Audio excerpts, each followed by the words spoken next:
encuentro, hemos preparado una agenda muy interesante que incluye una charla TED y 2 conversatorios con invitados de lujo.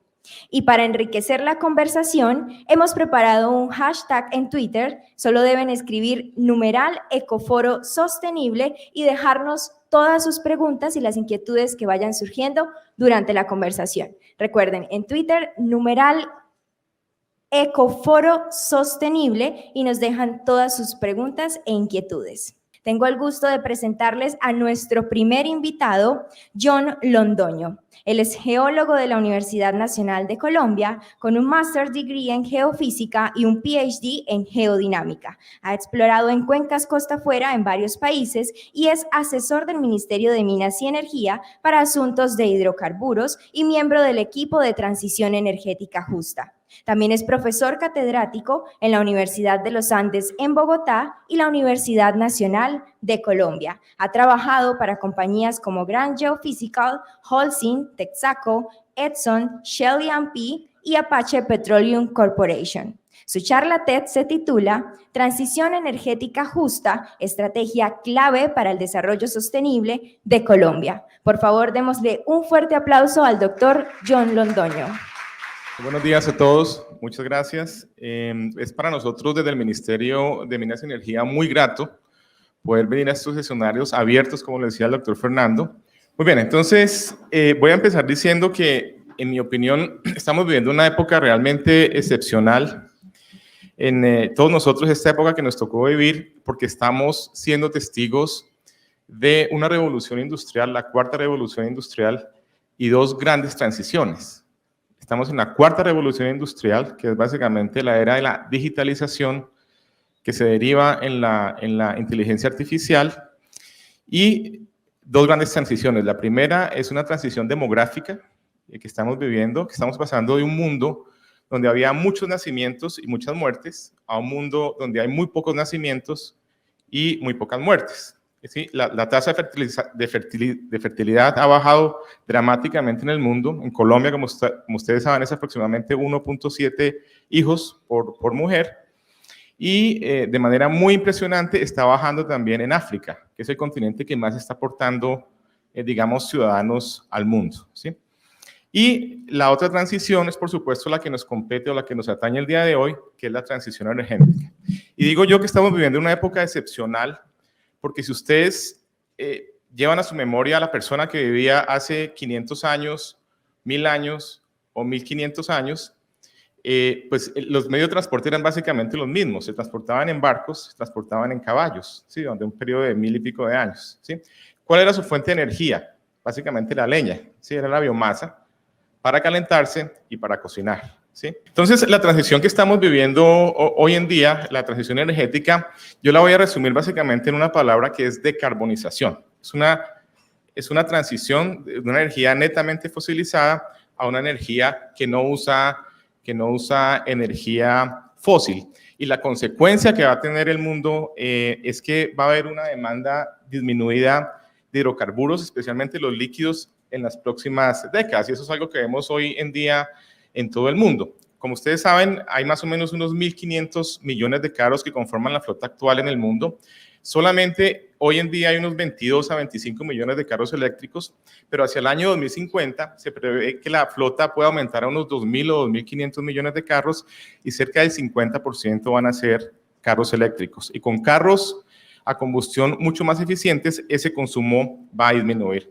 Como ustedes saben, los países europeos ya han impuesto reglas que prohíben la venta de carros de motor a combustión a partir del año 2035 y el uso de estos mismos carros a partir del año 2050, y países que son críticos, digamos, en cómo se desenvuelve nuestro mundo, nuestra civilización, como China e India, ya han planteado también prohibir el uso de estos carros a combustión.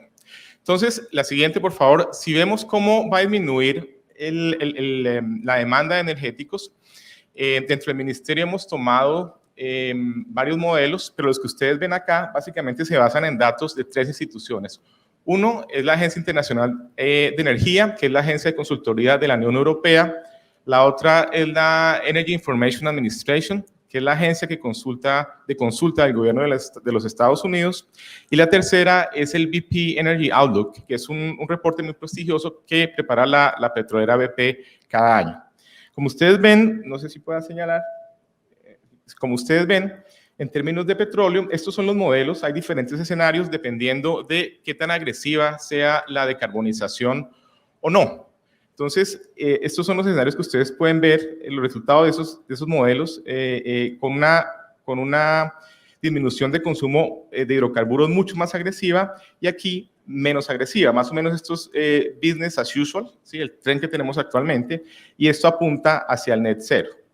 Como ustedes ven, hay un consenso generalizado en términos de petróleo y en términos de carbón, que en las próximas décadas va a haber una disminución dramática de ese consumo.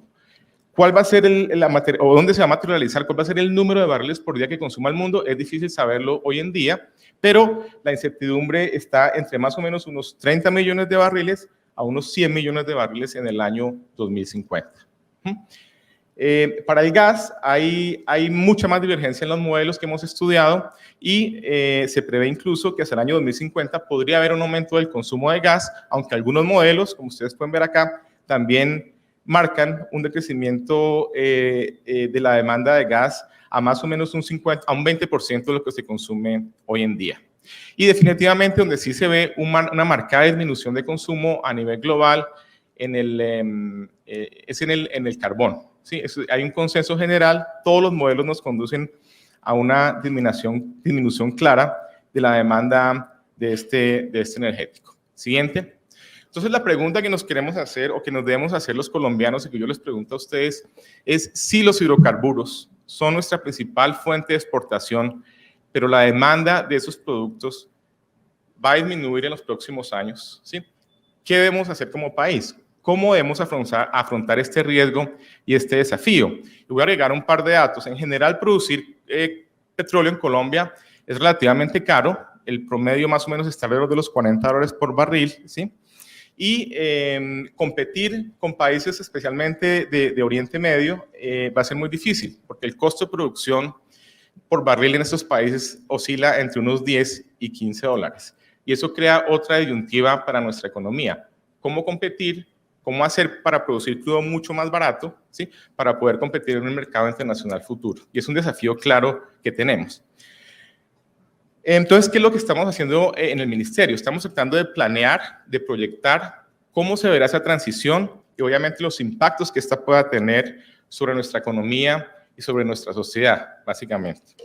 Entonces, y esto ya para terminar, ¿cuál es el estado actual de la planeación de la hoja de ruta en Colombia? Lo que ustedes ven en verde son los documentos que se han publicado, que incluyen la metodología, la sistematización de diálogos nacionales. Hemos tenido decenas y decenas de diálogos donde hemos hablado con comunidades a lo largo y ancho del país, escuchando sus inquietudes, escuchando sus expectativas, escuchando sus ideas, y una buena parte de esas van a ser integradas dentro del plan de la hoja de ruta.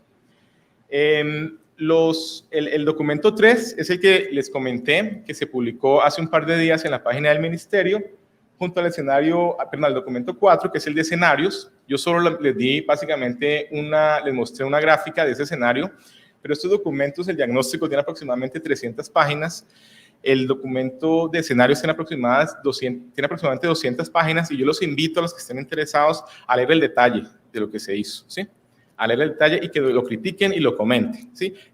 Habilitamos una página web donde vamos a sistematizar todos los comentarios que se hagan en el país, a lo largo y ancho del país, de aquí al 16 de agosto, que, si mi memoria no me falla, es la fecha de cierre del periodo de comentarios. ¿Qué sigue de aquí en adelante? Vamos a trabajar en cuál es el futuro del carbón, ya que es una zona productiva muy importante para la economía nacional, cómo se va a adelantar la transformación laboral, la reconversión laboral de esas zonas mineras. Vamos a producir los escenarios finales de la transición energética, teniendo en cuenta todos los comentarios que se van a hacer en estos días a los escenarios preliminares que se publicaron. Y vamos a enfocarnos ya en la parte económica, ¿sí? ¿Cuál va a ser el impacto, cuál va a ser la planeación económica y fiscal que va a traer consigo esta transición energética? La expectativa es que en el mes de febrero del año 2024 se publique ya la hoja de ruta definitiva para Colombia para las próximas décadas.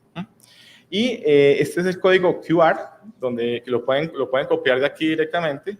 La presentación, no sé si se queda acá en las páginas con ustedes en Vanguardia. Pueden acceder a la página del ministerio y de nuevo les reitero y les pido participar y comentar absolutamente todas las inquietudes que tengan acerca de estos documentos que acabamos de publicar. Siguiente, creo que eso es todo lo que tengo para ustedes en el día de hoy. Muchísimas gracias por su atención, muchísimas gracias de nuevo por la invitación, porque es de estos foros donde nacen las ideas que van a mover a Colombia hacia adelante. Muchas gracias por su tiempo.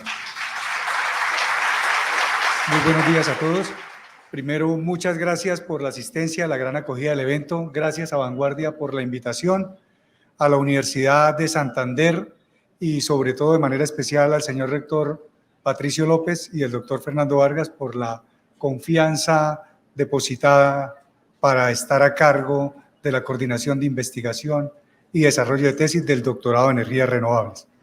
Hoy traigo una presentación breve, concisa, de lo que consideramos dentro de la academia y la investigación, donde nosotros podemos aportar en el desarrollo de investigaciones que vayan de la mano con las políticas nacionales y el desarrollo de la industria nacional, específicamente en la transición energética. Una única diapositiva o slide de lo que estamos considerando como desafíos y oportunidades y el aporte que vamos a desarrollar desde la Academia de la Investigación. Desafíos, definitivamente el primer desafío que estamos contemplando es investigación básica aplicada dentro de los ejes estructurales de la transición energética. Siempre hemos escuchado hablar de transición energética, pero todo lo llevamos solo a cambio de combustible. La transición energética tiene ejes fundamentales: uso de combustibles renovables, eficiencia energética y descarbonización y barriles limpios o uso de combustibles limpios. Conectar el desarrollo de la investigación y apropiación del conocimiento, lo decía, con políticas nacionales, ministerio y sus entes asociados, ANH, Servicio Geológico, Ecopetrol y demás, organizaciones, industria mineroenergética. Esto es importante y lo estamos tomando de manera muy seria porque nos va a permitir afrontar de manera colaborativa esos retos científicos que tenemos. Aquí viene el momento del cual consideramos nosotros desde la investigación podemos hacer el mayor aporte en el foro. Estos son los ejes de la transición energética. Un eje que está considerado como el uso de energías renovables, un eje que tiene que ver con la eficiencia energética e investigación en eficiencia energética, y un tercer eje no menor importante que está asociado a la descarbonización y trabajo en combustibles limpios.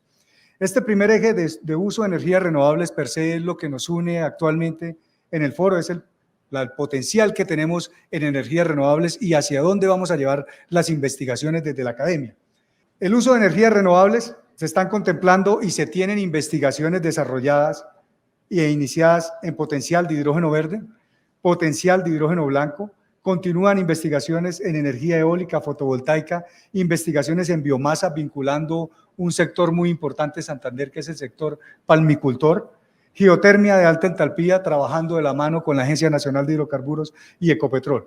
En proyectos de eficiencia energética hay un tema importantísimo de trabajar, que es gestión eficiente de la energía en almacenamiento de hidrógeno. Esto siguiendo los ejemplos de países europeos donde ya empezaron con la producción de hidrógeno, donde no hay el suficiente espacio y o almacén para poder almacenar y capturar ese hidrógeno y poderlo utilizar en las fluctuaciones de energía.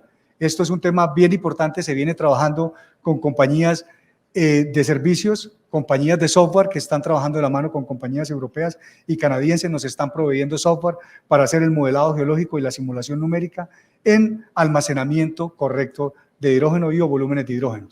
Finalmente, los estudios de energías renovables vinculando la biomasa. Hay intenciones de participar en energía fotovoltaica eólica. Actualmente nosotros estamos participando en 2 proyectos dentro del concurso de la convocatoria de regalías en las cuales nos vimos favorecidos en el doctorado de energías renovables. Uno es el aprovechamiento de residuos orgánicos para la evaluación de energía a partir de hidrógeno con biogás en aguas residuales, esto es, de una extractora de aceite de palma. Y el segundo estudio se está trabajando sobre análisis de ciclo de vida de biorresiduos, esto para producción de bioenergía también con aceite, con residuos y aguas residuales de aceite de palma. Este es un proyecto que se tiene planteado en eficiencia energética. El proyecto nace de reuniones que tenemos con aliados realmente de universidades españolas, compañías que prestan software, que prestan servicios para la industria nacional, industria de hidrocarburos, software en simulación numérica para recobro y desarrollo de subsuelo y de potencial de hidrocarburos. Esos mismos software, la herramienta como tal y la matemática, permite hacer análisis de almacenamiento, en este caso de hidrógeno. Lo que estamos hablando y estamos estudiando en las mejores formaciones, indicación de las formaciones para hacer un entrampamiento geológico, entrampamiento soluble, entrampamiento de gas trapping o el gas en la franja inmóvil y reacciones químicas. En eso estamos actualmente. El estudio es una evaluación de una formación geológica como elemento almacenador de hidrógeno. Incluyen los estudios geológicos, estudios químicos, estudios geoquímicos, estudios matemáticos y simulación numérica. Esto es un proyecto que se presentó con la Universidad Industrial de Santander en la última convocatoria de MinCiencias, y es un proyecto que incluye economía circular, la economía circular del carbono. Aquí tomamos las recomendaciones del ministerio. Inicialmente solo se hablaba de captura de carbono. Las recomendaciones es no vinculen ese carbono en usos y energía circular del carbono. Entonces esta economía circular del carbono es listo, donde tenemos las mayores generaciones, en este caso un caso de estudio, refinería Barranca Bermeja. ¿Qué tecnología utilizamos para hacer la captura? ¿Cómo hacemos el transporte como tal? ¿Y qué usos se le pueden dar? Entonces, un primer uso que se le está dando en la industria y empieza a tomar fuerza es el tema de la inyección de CO2 en métodos de recobro o programas de recobro, IOR, que conocemos en la industria. Un segundo reto es el entrampamiento geológico de ese carbono. ¿Qué hacemos con esos volúmenes y dónde los entrampamos? Y aquí hay un reto bien importante para todos los geólogos que venimos de la industria como tal, y es volver a tomar esos modelos, volver a analizar esos modelos, ya no en pro de buscar hidrocarburos y cómo es la movilidad de ese hidrocarburo y el gas en la zona de reservorio, sino cómo es la condición de reservorio para entrampar y que nos reciba ese carbono como tal. Y un tercer uso, el tema que tiene que ver con el uso en tratamiento de aguas, tratamiento de suelos. Aquí está almacenamiento geológico de carbono para incremento de factor de recobros. Estos son los proyectos: evaluación de potencial geológico para almacenamiento de CO2. Aquí hay un estudio planteado en Sinú San Jacinto y otro estudio planteado en Valle Medio del Magdalena. Secuestro potencial de carbono en suelos de capacidad forestal y agrícola usando reforestación de especies. Esto es un estudio que ya están dando, patrocinado también con recursos de regalías en la última convocatoria del doctorado de energía renovable. Propuesta de valor de nosotros desde la academia e investigación, desde el doctorado de energías renovables de la UDES. Estamos concatenados y aliados con el ministerio, el gran integrador, Ecopetrol, Servicio Geológico Colombiano, Agencia Nacional de Hidrocarburos, Fondos de Energía Renovable, FENOGE, el Fondo de Energías No Convencionales y Eficiencia Energética, IDEAN y el Ministerio de Ciencia y Tecnología. Desarrollar generación del conocimiento e investigación aplicada que propenda por la diversificación de la canasta energética del país, que es lo que nos reúne hoy acá. Asimismo, apoyar el desarrollo de energías renovables, procesos de descarbonización que estén inmersos dentro de la actual transición energética, de la mano con los entes gubernamentales, así como de las empresas asociadas a la industria mineroenergética.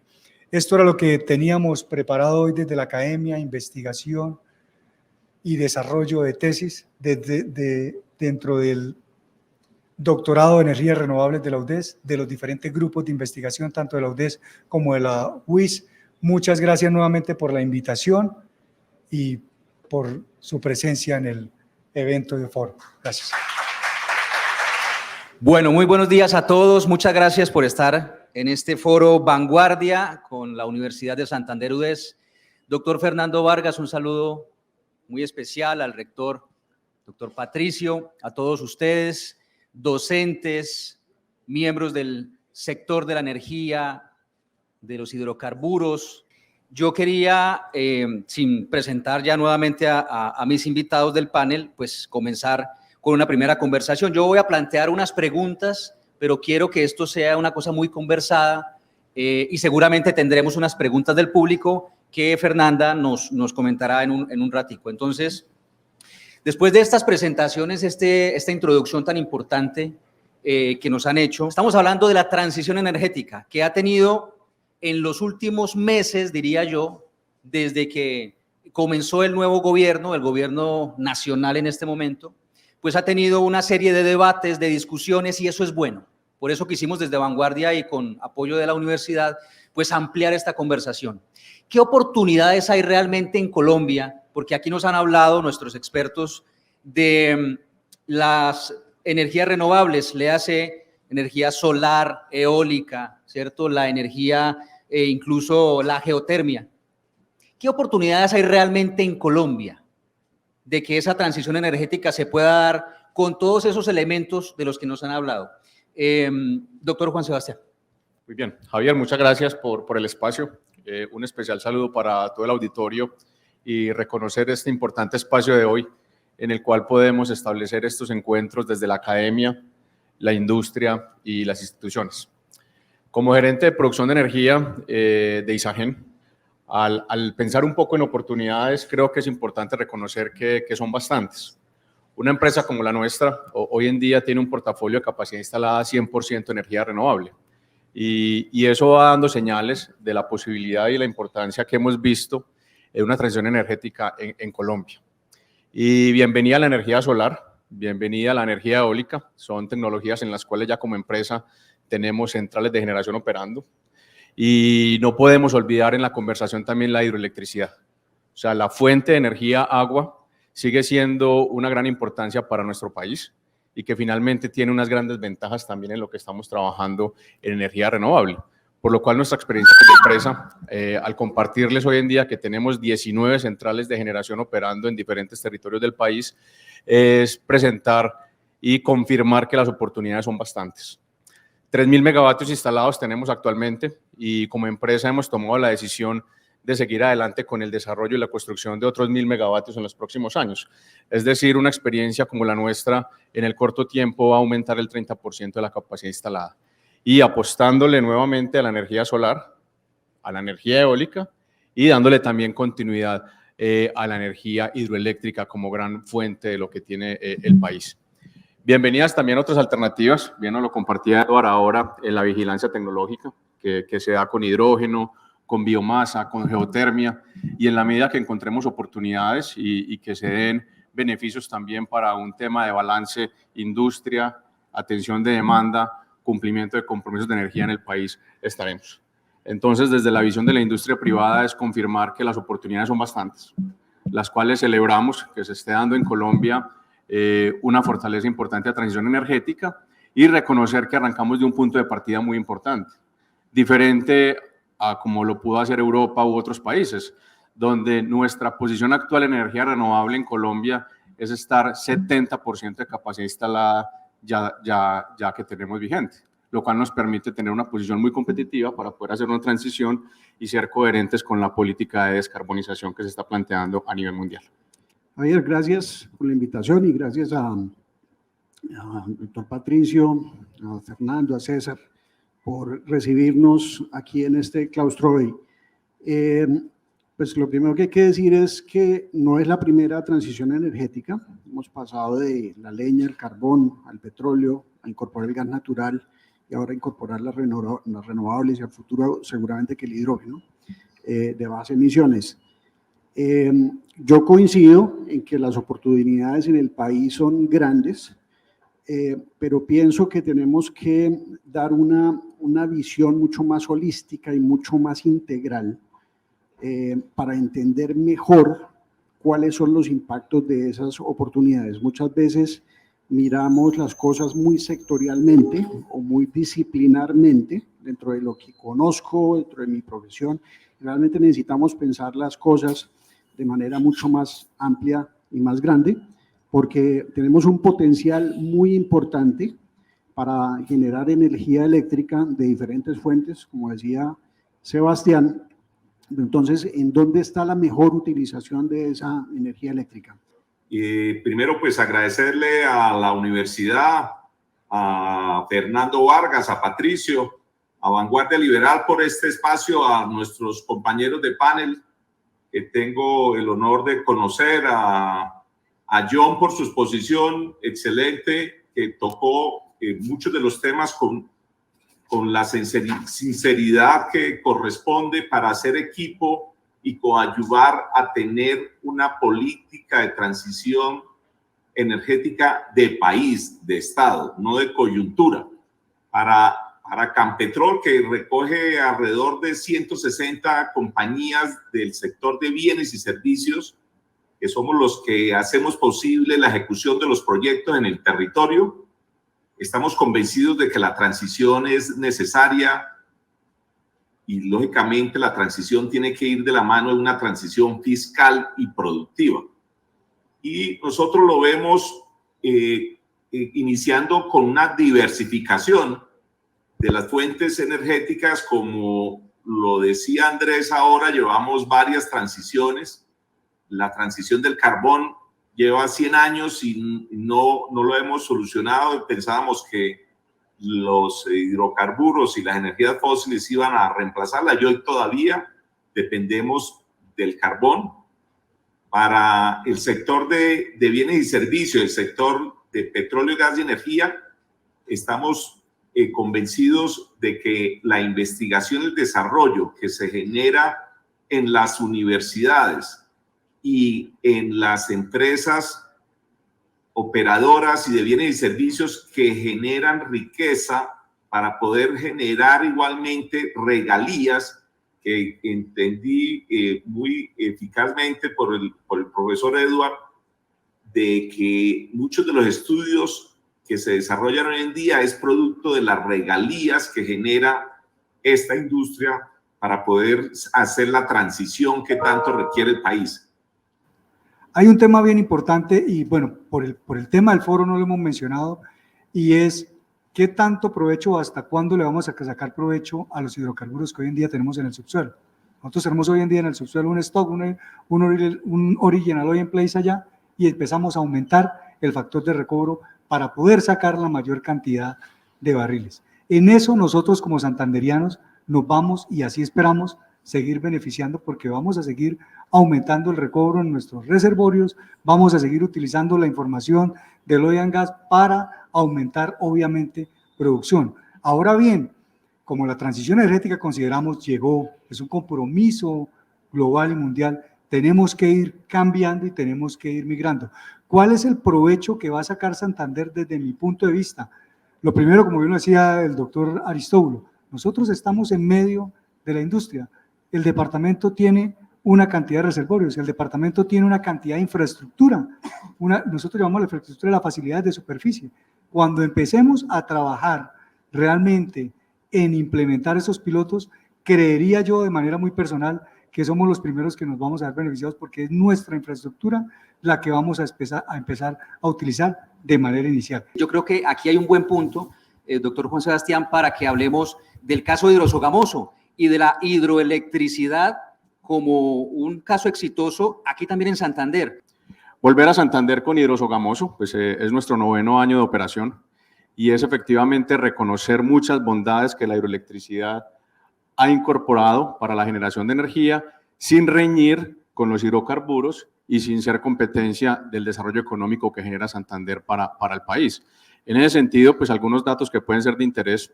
Nosotros, con la planta que tenemos ubicada en Santander, alrededor pues de cerca de 9 municipios acá en la región, atendemos cerca del 8, el 9% de la demanda de energía en Colombia. Y eso es bien importante, o sea, es una planta de gran tamaño, 820 megavatios instalados, la convierte en la cuarta hidroeléctrica más grande de Colombia, y que finalmente muestra una firmeza muy importante para el sistema. Y alrededor de ella, pues con la conformación del embalse, que a su vez es el embalse más grande del país con 4.800 millones de metros cúbicos, cerca de 7.000 hectáreas, podemos también darle desarrollo a actividades complementarias, como lo ha establecido el plan de ordenamiento del embalse, en el cual también estamos buscando fomentar el turismo, la pesca, los deportes náuticos, el ecoturismo e incluso la utilización de fuentes de agua para el abastecimiento de comunidades. Entonces, traer a Hidrosogamoso como ejemplo de hidroelectricidad, de energía renovable, incluso en un territorio de hidrocarburos, es estar convencidos que podemos todos juntos y que finalmente son alternativas complementarias. Es en la medida en la cual vamos a seguir atendiendo una demanda de energía con fuentes, pero que efectivamente el sector de hidrocarburos, siendo el principal renglón económico del país, puede seguir adelante, como lo planteaban, con el escenario de exportación. Pero empieza a ser mucho más fascinante cuando empezamos en estos escenarios a escuchar de plasma y de biomasa y de hidrógeno ahora, porque yo hasta estaba en el azul, ahora hay hidrógeno verde, azul y blanco. Yo el blanco no lo conocía, o sea, no había escuchado. Todo eso, esos términos que nosotros los ciudadanos normales no manejamos, ¿qué tan rápido se pueden dar en nuestro país? Sobre el hidrógeno se habla mucho. Yo pienso que todo el tema de los colores del hidrógeno confunde mucho. En últimas, lo que importa es que el hidrógeno sea de bajas emisiones. Y pues dentro de esta transición energética, los hidrocarburos, al igual que los carbohidratos, quiero decir, los petróleo fósil, pero también la biomasa, pues juegan un papel importante como potencial fuente de hidrógeno. La principal oportunidad de transición energética que tiene este país está aquí en Santander y tiene que ver con hidrocarburos transformados a hidrógeno de bajas emisiones. ¿Cómo puedo transformar los hidrocarburos en hidrógeno de bajas emisiones? Típicamente, el hidrógeno proveniente de los hidrocarburos se produce a partir de gas natural. No tenemos mucho gas natural, pero sí tenemos hidrocarburos residuales concentrados en un punto, más o menos unos 25.000 barriles por día en la refinería de Barranca Bermeja. Y construyendo una planta de gasificación, podemos convertir esos hidrocarburos residuales en hidrógeno y en CO2 concentrado. Ese CO2 concentrado lo puedo devolver al subsuelo, lo puedo secuestrar en el subsuelo en lugar de que se vaya a la atmósfera, y eso hace que el hidrógeno que se produzca, ese hidrógeno azul, sea un hidrógeno de bajas emisiones. Y esto es importante porque no nos van a alcanzar los electrones para toda la descarbonización que tenemos que hacer. Hoy tengan en cuenta que la electricidad en el país, se habla de una matriz muy limpia, pero la matriz que es limpia es la matriz de los electrones, que son solamente el 15% del consumo energético del país. Tenemos que descarbonizar prácticamente el restante 85% y vamos a necesitar una combinación de movilidad eléctrica con electrones, pero también movilidad eléctrica con hidrógeno. Igualmente, como tú lo planteas, Javier, para el público en general, porque este público es muy especializado, cuando hablamos de transición energética y nos imaginamos parques solares, eólicos, transformando o reemplazando los hidrocarburos o las energías producto de los hidrocarburos, tenemos que darle unos datos de importancia para el común de la gente.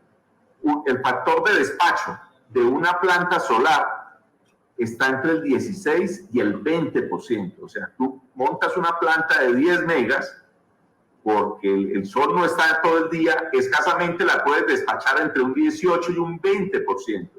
Entonces, tú no puedes montar una industria o una fábrica basado en que la alimentación energética de su planta va a ser la solar y le toca coexistir con las otras fuentes de energía. Cuando hablamos de la eólica, es del 40% el factor de despacho. Y cuando hablamos de la hidráulica, está por encima del 90% el factor de despacho carbón y de hidrocarburos está por encima del 90%. Entonces tenemos que llegar a la realidad de que el hidrógeno, el amonio, la nuclear, pues son energías que están en el orden del desarrollo, pero no hay quien las pague en este momento. Entonces, y un dato adicional, Javier, sí, tú de pronto lo conoces, el situado de regalías para el bienio 23-24 para el país, producto de la producción de hidrocarburos, en un 80% es de 30 billones de pesos. Para Santander le corresponde casi 1 billón de pesos. Entonces, este billón de pesos, que realmente son 876 mil millones de pesos, son los que tenemos que aprovechar para sembrarlos en proyectos productivos que nos permitan generar la transición energética y generar la transición en competitividad de mano de obra, Sí. y en competitividad fiscal y productiva para el territorio santanderiano, que le ha aportado muchísimo al país. ¿Cómo mirar de manera positiva el futuro de la matriz energética en Colombia, teniendo en cuenta todos esos puntos de vista? Entonces, a manera positiva, nosotros estamos convencidos de que sí va a haber una transición energética, que no va a poder ser tan acelerada como se quisiera y que va a haber el espacio y el tiempo para ir desarrollando poco a poco estas tecnologías, porque una vez se desarrolle la tecnología, de aquí a que pase el estudio a un piloto y el piloto a un piloto económicamente rentable, pasarán 15, 20 años. Entonces sí consideramos a manera positiva que la transición se va a dar, pero tiene que darse siguiendo cada uno de los pasos y dando el tiempo y el espacio para que se lleve a feliz término el desarrollo de las tecnologías y, como digo, que esos pilotos se vuelvan efectivamente generadores de energía y comercialmente estables, y lo que estamos buscando, que sean sostenibles en el tiempo. Algo sobre lo que no necesariamente hablamos mucho o no todo el tiempo, porque nos enfocamos, somos muy técnicos y nos enfocamos mucho en los electrones, en las moléculas y lo demás. Pero claramente lo que mencionaba Nelson es tremendamente necesario. Una economía como la nuestra, año 2022, 28% del presupuesto de Santander depende directamente de las regalías, que de la noche a la mañana nos quiten eso, que es casi 1/3 del presupuesto del departamento, 70% del presupuesto de Barranca Bermeja, pues tiene un impacto sobre el uso económico muy grande. Luego tenemos que avanzar hacia una diversificación económica, y esa diversificación pues tiene que incorporar unas cadenas nuevas como estas del hidrógeno azul, del secuestro de CO2, pero también unas cadenas agroindustriales, donde somos los primeros productores, por ejemplo, de cacao, acá en la vecindad de Juan Esteban, pero prácticamente todo el cacao que producimos lo vendemos en grano.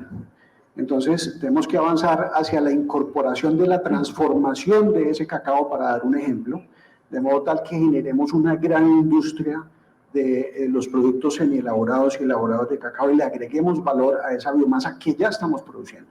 Muy bien, en la línea de nuestra visión positiva y siendo también un poco propositivos con lo que vemos hacia adelante, nuestro mensaje sería entender muy bien la importancia de la complementariedad de la matriz energética.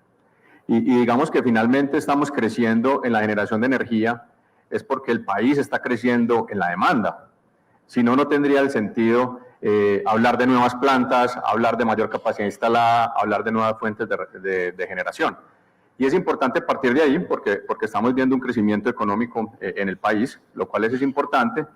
Entonces, finalmente, esa complementariedad de la matriz es la que nos va a permitir atender esa demanda de crecimiento en Colombia. Entonces, creo que hay un mensaje también para atender, pero que finalmente la forma es estar en la conversación todos juntos para que podamos construir de manera colectiva. Yo traigo a colación un comentario de un ministro del Medio Ambiente de Colombia que decía cuál es el premio de llegar de primero a la transición energética. O sea, en el mundo, ¿qué gana Colombia con ser el primero en hacer la transición energética absoluta? Nada, nada. No hay ningún premio para que llegue primero en este caso. Lo que sí tenemos conciencia es que Colombia no emite más del 0.4% de los efectos de gases de efecto invernadero. Por eso mismo, Juan lo comentaba, el tema no es de oferta, oiga, yo voy a dejar de producir petróleo porque por conciencia y filosofía el petróleo es malo, ¿sí? Si el petróleo lo dejo de producir, otro país lo produce. El tema no es de oferta, sino de demanda. La demanda sigue creciendo y en el efecto positivo de la transición es que tenemos unos mangos bajitos y es transformar el parque automotor, no eléctrico en la primera instancia, transformémoslo a gas, que es el gas que tenemos hoy en día, porque el eléctrico todavía es muy costoso. Bueno, muchas gracias a usted, ingeniero. Muchas gracias a nuestros panelistas de este conversatorio. Les agradezco mucho por acompañarme en este momento y continuamos con el foro. Muchas gracias. Les quiero dar las gracias a nombre de Vanguardia por haber aceptado la invitación. Hoy Colombia puede tomar el camino de la generación de energía nuclear para que entre a la matriz energética del país y también ayude a esta descarbonización. Yo no creo que la pregunta sea, ¿debe Colombia sí o no empezar?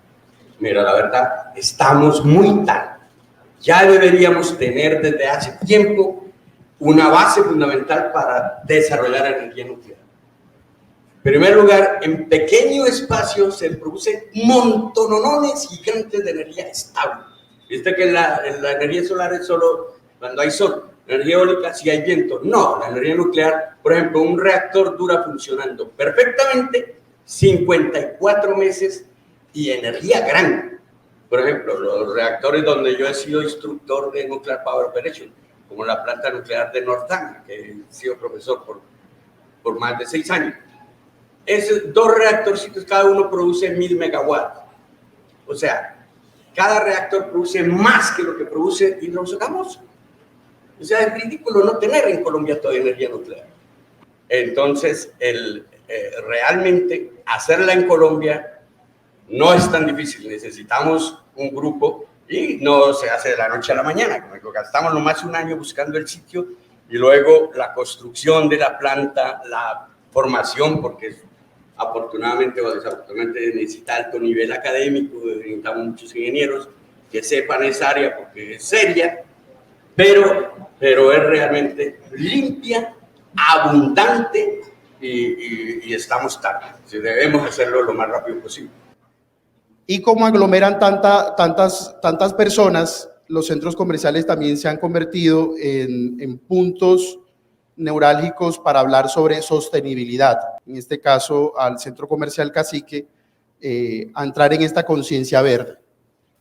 ¿Qué estrategias ustedes han identificado o están implementando en el centro comercial para involucrar a los visitantes, pero también a los trabajadores del centro comercial en esta conciencia verde, en esta conciencia de sostenibilidad? Tenemos unos residuos especiales que empezamos solo desde hace 10 meses e hicimos un punto de cacique sostenible en donde invitamos igual a la comunidad alrededor a decirle tráiganos esos residuos especiales. ¿Qué son esos residuos especiales? Pues el aceite de cocina, todo lo que tenemos que ver con electrodomésticos, el computador que no le sirve, el celular que no le sirve, las baterías que no nos sirven, lo de los insecticidas que uno no sabe en la casa dónde botar eso después de echar también los insecticidas, los medicamentos que no sabemos en dónde echarlos también. ¿Qué hicimos con eso? Pero fue difícil conseguir una empresa que fuera santanderiana que al final nos dijera cuál es el destino final de esos residuos. Y encontramos un emprendimiento que se llama Social RAE, de ingenieros igual de la UIS, con los que le entregamos esos, orgullosamente santanderianas. Hemos recolectado a través de estos años, también con nuestro personal de servicios generales, más de 1 millón de tapas, de colores. ¿De dónde salen las tapas? De los que todos tomamos, de las bebidas que tomamos en el centro comercial, de lo que tiramos igual allí. Hemos hecho con ellas exposiciones y ¿a dónde van esas tapas? Las donamos a la Fundación Sanar Santander, que atiende entre 300 y 400 niños en el año y 40, gracias a Dios poquitos, son diagnosticados con cáncer y no tienen esa posibilidad. Contamos con un cuarto frío y esta es una historia bien bonita porque llevamos mucho tiempo en eso. Ese cuarto frío, ¿para qué hacen un cuarto frío? Pues para todos esos residuos orgánicos, porque un centro comercial es una casa grande, donde hay salas, donde hay cocina, no pequeña, sino gigante. Entonces tenemos esas. ¿Dónde pasamos esos orgánicos? Pues en un cuarto frío, primero para conservarlos, segundo para los olores, para los lixiviados, para todo el tema de contaminación cruzada. Y empezamos a revisar qué podemos hacer con esos residuos, que son los de los restaurantes, la cáscara, lo que tiene uno en una cocina, las cáscaras, todo eso. ¿Qué podemos hacer? Pues hemos empezado, finalmente llevamos más de 5 años capacitándolos, porque nosotros tenemos un problema, y es que la gente se nos va o cambiamos la gente muy rápido, y si me lo cambia una empresa que no es cacique, sino que es un comerciante, tenemos que volver a capacitar la nueva gente que llega. Entonces, finalmente los capacitamos, lo hicimos, y con la academia, en un mes empezamos, y con la Cámara de Comercio, vamos a reciclar y vamos a hacer compostaje. ¿Para qué? Para que tengamos abono para nuestras plantas, para que tengamos abono para la investigación, finalmente, para hacerlo.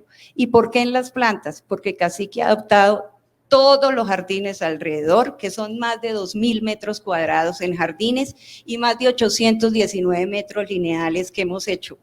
Guarde esta palabra, que ahora le voy a hacer una pregunta sencilla. Ahorro, para que sepa.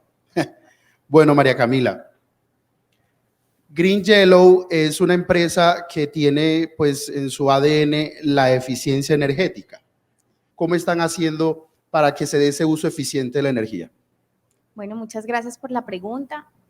Antes de contestarla, quiero manifestar pues que un agradecimiento por la invitación. Estoy muy feliz de estar acá. Soy egresada de la Universidad de Santander y pues desde mi rol directivo en una compañía multinacional francesa con más de 11 años de experiencia acá en Colombia, venimos desarrollando muchas actividades importantes en esto que tú acabas de mencionar.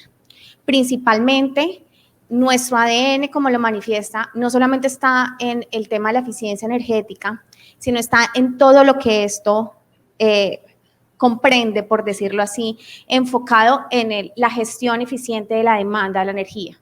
Cómo nosotros, a través de nuestros servicios y a través de nuestras soluciones, logramos que las compañías disminuyan el consumo energético y hagan un uso eficiente de la energía. Y una vez nosotros llevamos esas soluciones a las empresas, disminuimos el consumo energético, le llevamos soluciones de energía renovable para que ahorren la tarifa de energía.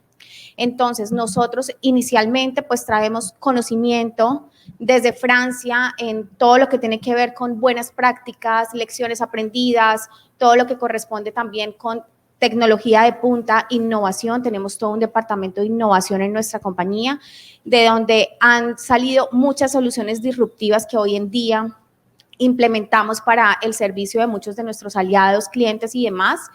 Más adelante les voy a contar un poquitico en detalle, y quisiera dejar como unas frases en mis intervenciones muy particulares que nosotros llevamos siempre a donde vamos, y es que nosotros creemos fielmente que ahorrar y cuidar el planeta sí es posible, y que particularmente una empresa como Green Yellow, que trae inversión al país, que esto facilita precisamente a que compañías o empresas en el sector malls, precisamente donde tenemos una experiencia bastante significativa en proyectos de transición energética, eficiencia energética, renovación tecnológica de sus sistemas de climatización, y aparte de eso, la energía solar también en todo lo que tiene que ver con malls, industrias y muchas compañías acá. Tenemos más de 500 proyectos desarrollados en Colombia, y parte de esto, les dejo una cifra muy interesante. Nosotros hemos logrado ahorrar más de 750 gigavatios hora en consumo energético, que significa apagar todo un año una ciudad como Bucaramanga. Hay una palabra que hemos mencionado mucho en esta jornada, y es descarbonización. Es una palabra que también ya se ha vuelto ya más usual hablarla entre nosotros. Hoy, como estamos en ese camino de reducción de huella de carbono, porque es un paso que hay que dar también como ciudadanos, como empresas y como empleados, y lo aterrizo a Santander porque pues estamos acá en el departamento. a tu pregunta respondo, digamos que en parte ya las reglas de juego están dadas, el gobierno pues ya tiene unas, digamos que acciones que le ha planteado al mundo, tiene una ley de acción climática, la 2169, donde ya prácticamente le está diciendo a todas las partes de la comunidad, a los temas sectoriales, pues cuáles son las estrategias, cuáles son las metas, cuáles son las acciones que se pueden hacer, y de ahí deriva pues que ya queda como en manos de todos desarrollarla. Nosotros desde AGI Ambiental, digamos que estamos desarrollando una de las líneas ya hace años, que se trata de la estructuración de proyectos de mitigación de gas de efecto invernadero. Lo hemos hecho principalmente en el sector AFOLU, en territorio, con áreas productivas, como mencionaba Andrés, cacao, café, palma y demás, trayendo recurso económico por la certificación de los bonos de carbono en la biomasa que está presente. Así fue el origen de nosotros en esta línea. Luego, pues ya hemos avanzado hacia proyectos de territorio. Tenemos un proyecto en Santander que se llama Ruta Andina, donde ya hacemos 10.000 hectáreas mínimo en productivos y 30.000 hectáreas en otra línea que se llama Red Más, que es las estrategias para evitar la deforestación y la degradación de los bosques. Ambos pilares lo que están buscando es traer recurso a estas comunidades, pues para que puedan los productivos fortalecer su cadena y que también puedan cuidar las áreas que están en protección, esa ronda hídrica, esa ladera con bosque. ¿Por qué? Porque la finca de todos, la hacienda de todos generalmente tiene los dos componentes. Entendimos también con el tiempo pues que estábamos haciendo y formando a la gente y llevando esa capacitación en territorio, pero necesitábamos empezar a contarle a la sociedad en general cómo se conectan todos. Es decir, de allí salen certificados, quedan unas capacidades en territorio y salen unos certificados que compra y es una transacción, compran las industrias aquí, en Colombia principalmente dos mercados voluntarios, que es el mercado del impuesto al carbono y el mercado de la neutralidad, que un ejemplo aquí tiene Marta, que ya está empezando a obtener esta certificación. ¿Qué recomendaciones, la pregunta, le da hoy? Aquí está el asesor del ministerio, pero también aquí hay muchos académicos y muchos tomadores de decisiones de gremios y empresarios para que también tomar conciencia sobre eso. ¿Qué recomendaciones les da para que valoren la energía nuclear hoy en el país? 2 minutos. Gracias. Bueno, actualmente la mayoría de los países del mundo, incluyendo nosotros, Colombia es miembro del Organismo Internacional de Energía Atómica desde 1958, mucho antes de otros que ya tienen energía nuclear. Pero son miembros, pero burocráticamente, pero realmente no los usamos. Somos muy aliados de Estados Unidos también, de Europa y de Corea, y ellos actualmente alrededor de 20 países que producen reactores nucleares y los venden. El de Emiratos Árabes lo hizo Corea. Los de Canadá ha hecho muchos nuevos, en Estados Unidos también. India también ha hecho nuevas plantas nucleares. Para darle un ejemplo, que es lo último con lo que quiero cerrar, y mis amigos acá de los petroleros, sobre todo, que los aprecio mucho y de verdad les doy gracias por todo el trabajo que han hecho para que tengamos en Colombia, al menos eso es lo que más nos produce regalías. Bueno, entonces, pero un kilogramo de petróleo o de carbón o de gas natural, más o menos, kilogramos, ¿no?, produce 10 a la 7 joules. Entonces, por eso es que la energía nuclear es humongous, grandísima. Bueno, doctor Alberto, muchísimas gracias por la clase. Publicas en Vanguardia la clase nuclear, me falta y otras cosas. Yo diría que ser más efectivos en la comunicación, ¿no? No somos efectivos en la comunicación, no somos asertivos en la comunicación. O la damos muy técnica a veces o simplemente no llegamos a donde deberíamos llegar. Eso no solo les pasa a ustedes, también nos pasa a nosotros, porque deberíamos ser. Nosotros, yo friego mucho a Luz Helena porque le digo que somos el medio de comunicación más grande de Santander, porque nos pasa 1.200.000 personas en un mes.